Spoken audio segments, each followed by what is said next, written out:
Muy buenas, seguramente hayas leído, hayas escuchado o incluso te hayan comentado en alguna ocasión que la realización de los diferentes ejercicios o levantamientos, puede ser un peso muerto o una sentadilla, la espalda debe mantenerse recta. Y se refieren a mantener la espalda recta como mantener la columna en su posición neutra. ¿Realmente la columna vertebral es una columna recta? A continuación lo descubriremos. Si vemos la columna vertebral desde detrás, lo que se denomina un plano frontal, vemos cómo efectivamente la columna vertebral es una columna recta en este plano, ya que no hay ninguna desviación hacia derechas o izquierdas. Si apareciese alguna curvatura en este plano, estaríamos hablando de una patología raquídea denominada escoliosis. Pero por el contrario, si nos vamos a una vista desde perfil de la columna vertebral, un plano sagital, vemos como en este caso la columna vertebral para nada es una columna recta, sino que es una columna que posee tres curvas bien diferenciadas. Una lordosis lumbar, una cifosis dorsal y una lordosis cervical. Por lo tanto, la afirmación de levantar una sentadilla o un peso muerto con la espalda recta es una afirmación incorrecta. Aquí te dejo la respuesta si eres una persona conformista. Muchas gracias por ver el vídeo hasta aquí. Sin embargo, si eres una persona que te gusta plantearte el porqué de las cosas y entender el porqué de las cosas, te animo a que continúes viendo el vídeo.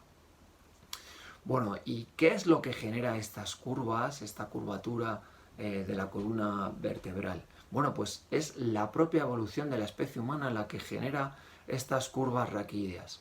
El paso del prehomínido al homínido, al hombre, y el paso de la cuadrupedia a la bipedestación hace que se generen estas curvas raquídeas.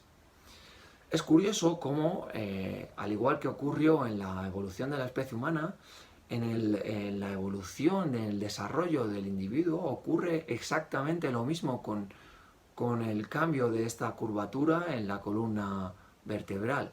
Vemos cómo no es hasta los 3 años cuando la columna se genera esa columna recta y que es de los 3 años hasta los 8 o 10 años cuando se genera esa inversión y esa curvatura de la lordosis lumbar. Por lo tanto, vemos cómo hay una relación entre la evolución de la especie y la evolución del individuo. Pero, vale, ya conocemos cómo se generaron estas curvas, pero ¿por qué existen estas curvas y qué sentido tiene la existencia de estas curvas?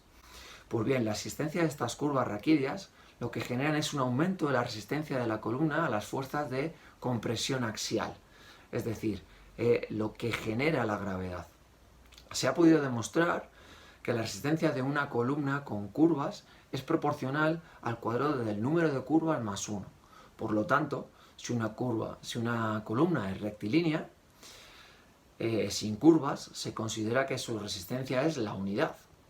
Sin embargo, una columna con una curva, su resistencia será el doble de la columna recta. Y si tenemos una columna con dos curvas, su resistencia será 5 veces mayor a una columna recta. En el caso de la columna vertebral, recordad que teníamos tres curvas fundamentales, por lo que la resistencia de la columna vertebral es 10 veces mayor a lo que sería una curvatura recta, es decir, a una columna recta. Es aquí el porqué de que nuestra columna vertebral sea una columna con tres curvas y no sea una columna recta. Es para que pueda resistir una mayor carga la columna vertebral sin que se genere riesgo de que se produzca una lesión. Así que para nada la columna vertebral en su posición neutra es una columna recta, sino que posee tres curvas muy bien diferenciadas. Olvídate de hablar de espalda recta y empieza a hablar de espalda neutra. Muchas gracias por ver el vídeo hasta el final.